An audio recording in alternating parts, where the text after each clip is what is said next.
Ashes সিরিজের তৃতীয় টেস্টের প্রথম দিন অস্ট্রেলিয়ার সংগ্রহ ৮ উইকেটে ৩২৬ রান। অ্যালেক্স ক্যারি সেঞ্চুরি ও উসমান খাজার ৮২ রানের উপর ভর করে অ্যাডিলেড টেস্টের প্রথম দিন শেষে ভালো অবস্থানে অস্ট্রেলিয়া। টসে জিতে ব্যাটিংয়ে নেমে ৮৩ ওভারে ৮ উইকেট হারিয়ে ৩২৬ রান নিয়ে প্রথম দিনের খেলা শেষ করে স্বাগতিক অস্ট্রেলিয়া। ক্রিজে আছেন মিশেল স্টার্ক ৩৩ রানে এবং নাথান লায়ন 0 রানে। ব্রিসবেন টেস্টে কিপিং গ্লাভস হাতে দুর্দান্ত খেলা অ্যালেক্স ক্যারির অ্যাডিলেডে সেঞ্চুরিটা এসেছে দলের সবচেয়ে গুরুত্বপূর্ণ সময়।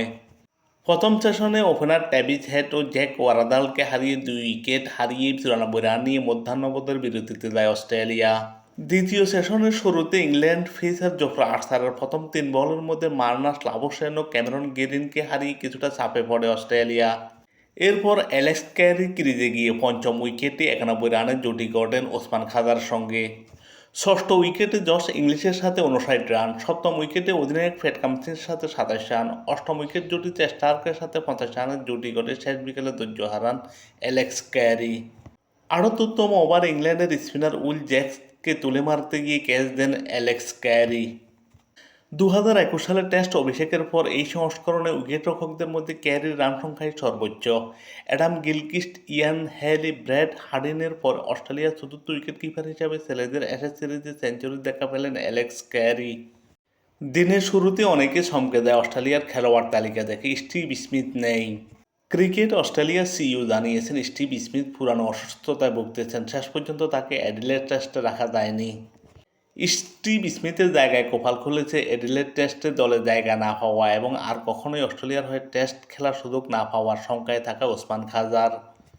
৪ নম্বর পজিশনে ব্যাটিং করতে নেমে ১২৬ বলে ৮২ রানের ইনিংস অস্ট্রেলিয়ার জন্য বিশাল মূল্যবান ছিল। তবে প্রথম দিনে অস্ট্রেলিয়াকে অল আউট করতে না পারায় আক্ষেপটা থাকবে ইংল্যান্ড বোলারদের। তাই বলে ইংল্যান্ড বোলারদের অসবল বলার সুযোগ নেই। প্রথম সেশনে হেডের উইকেট নেন পেসার ব্রাইডন কাস, ওয়ারাডালকে ফেরান আর্চার। জোফ্রা আর্চার দ্বিতীয় সেশনের শুরুতে যে ধাক্কা দেন ক্যারিও খাদা মিলে প্রতিরোধ করতে না পারলে বিপদে পড়ত অস্ট্রেলিয়া। ইংল্যান্ডের first time off spinner Will Jacks, Khawaja ও গ্রিনকে তুলে নেওয়ায় একটি প্রশ্ন উঠতেই পারে। অ্যাডিলেডে উইকেট স্পিন বান্ধব জেনেও ইংল্যান্ড কেন একজন বিশেষজ্ঞ স্পিন দলে নিল না। অ্যাডিলেড টেস্টের প্রথম সেশনে ২৪ ওভারে গড়ে ৩.৯১ রান তুলেছিল অস্ট্রেলিয়া। দ্বিতীয় সেশনে ২৬ ওভারে ৩ উইকেটে তুলেছে ১০০ রান, ওভার প্রতি গড়ে ৩.৮৪। আর তৃতীয় সেশনে ৩৩ ওভারে আরও ৩টি উইকেট হারিয়ে ১৩২ রান তুলেছিল অস্ট্রেলিয়া। দিনের শেষ সেশনে রানের গতি ছিল বেশি, ওভার প্রতি গড়ে ৪। এক নজরে দেখে নেওয়া যাক সংক্ষিপ্ত স্কোর কার্ড। অস্ট্রেলিয়া ৮ উইকেট হারিয়ে ৩২৬ রান করে ৮৩ ওভারে। অ্যালেক্স ক্যারি ১০৬, ওসমান খাজা ৮২ রান করেন। ইংল্যান্ডের হয়ে জোফ্রা আর্চার ২৯ রান দিয়ে ৩ উইকেট নেন।